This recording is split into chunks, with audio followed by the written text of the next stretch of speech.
নমস্কার, এ to Z poultry management চ্যানেলের আরও একটি নতুন ভিডিওতে আপনাদের সকলকে জানাই স্বাগত।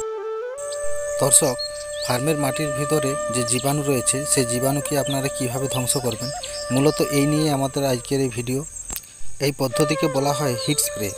2 থেকে 3টি ব্যাচ উঠে যাওয়ার পরই প্রতিবারেই অন্ততপক্ষে এই গ্যাস বার্নার দিয়ে ফার্মের মাটির জীবাণুকে মেরে ফেলা উচিত।